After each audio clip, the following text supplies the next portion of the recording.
నిఖేష్ నికర ఆదాయం 70 లక్షలట. అక్రమ ఆస్తులు 17,73,00,000.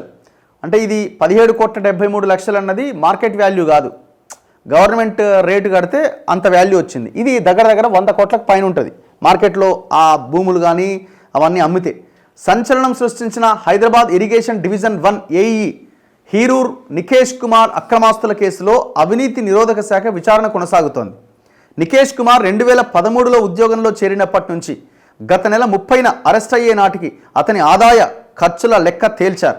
ఉద్యోగ వేతనంతో పాటు ఇతర మార్గాల నుంచి ₹1 కోటి వరకు సమకూరినట్టు, 11 ఏళ్ల కాలంలో కుటుంబ ఖర్చు 30 లక్షలైనట్టుగా గుర్తించారు. ఈ లెక్కన ఆయన నికర ఆదాయం కేవలం 70 లక్షలుగా నిర్ధారణకొచ్చారు. అంటే వాడి 10 ఏళ్ల మొత్తం కెరియర్లో జీతం ద్వారా వచ్చిన డబ్బు ఖర్చులు పోను మిగిలింది ఎంత అంటే 70 లక్షలు.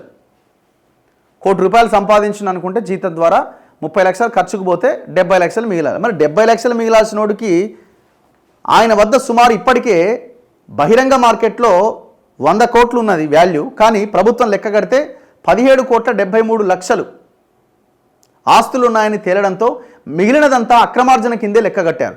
ఆ తర్వాత జరిగిన దర్యాప్తులో ఒక లాకర్లో 1.5 కిలోల బంగారం, ప్లాటినం, వజ్రాభరణాలు లభించాయి. అతడికి సంబంధించి మొత్తం 8 లాకర్లు గుర్తించిన క్రమంలో మిగిలిన లాకర్లలో కూడా ఇంకేమైనా ఆస్తులు బహిర్గతం అవుతాయా అనేది ఇంకా తేలాల్సి ఉన్నది.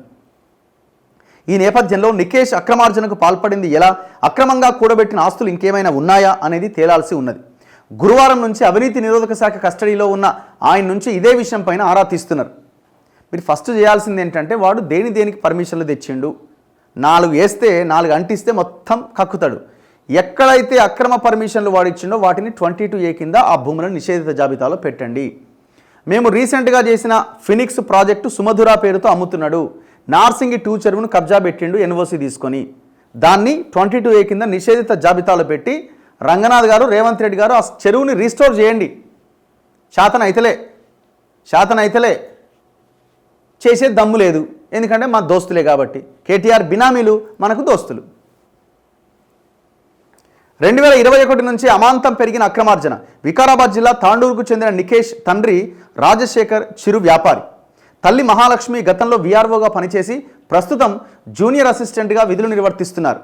2013 సెప్టెంబర్ 2వ తేదీన ఇరిగేషన్ శాఖలో ఏఈగా నియమితుడైన నిఖేష్ 2021 ఏప్రిల్ 9వ తేదీ వరకు తాండూరు ఈఈ కార్యాలయంలో పనిచేశారు. అనంతరం హైదరాబాద్ డివిజన్ నెంబర్ 1 ఈఈ కార్యాలయానికి బదిలీ అయ్యారు. గత మే 30న లక్ష లంచం తీసుకుంటూ అవినీతి నిరోధక శాఖకు పట్టుబడే వరకు అక్కడే పనిచేశారు. ఈ సమయంలోనే ఆయన బడా వ్యాపారులు, స్థిరాస్తి రంగ సంస్థలకు అక్రమంగా ఎన్ఓసి పత్రాలు సమర్పించడం ద్వారా కోట్లలో అక్రమార్జనకు పాల్పడినట్టు భావిస్తున్నారు. పలువురు ఉన్నతాధికారుల తరపున కూడా ఆయనే లంచాలు వసూలు చేసి ఉంటాడనే అనుమానాల నేపథ్యంలో ఆ దిశగా ఏసీబీ ఆరా తీస్తోంది. అలాగే కుటుంబ సభ్యుల్లో కొందరి పేరిట ఆస్తులను కొనుగోలు చేయడంతో పాటు కొందరు సన్నిహితులు, మాజీ సర్వెంట్లను బినామీలుగా గుర్తించి వారి వద్ద నుంచి కూడా వివరాలు సేకరించే పనిలో ఏసీబీ ఉన్నదట.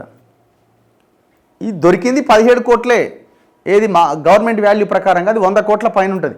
ఇంకా ఓపెన్ చేయాల్సిన లాకర్లు, బినామీల పేర్లతో ఉన్న లాకర్లు ఇక వేరే మళ్ళా కథ. ఇట్లా తయారైనాక ఇక రాష్ట్రం ఏం బాగుపడుతుంది? ఇట్లాంటి దొంగలను తయారు చేసి ఫస్ట్ మీరు ఎవడెవడి దగ్గర నుంచి అయితే డబ్బులు తీసుకున్నాడో ఆ రియల్ ఎస్టేట్ కంపెనీల దగ్గర నుంచి వాళ్ళని కూడా లోపలేయాలి.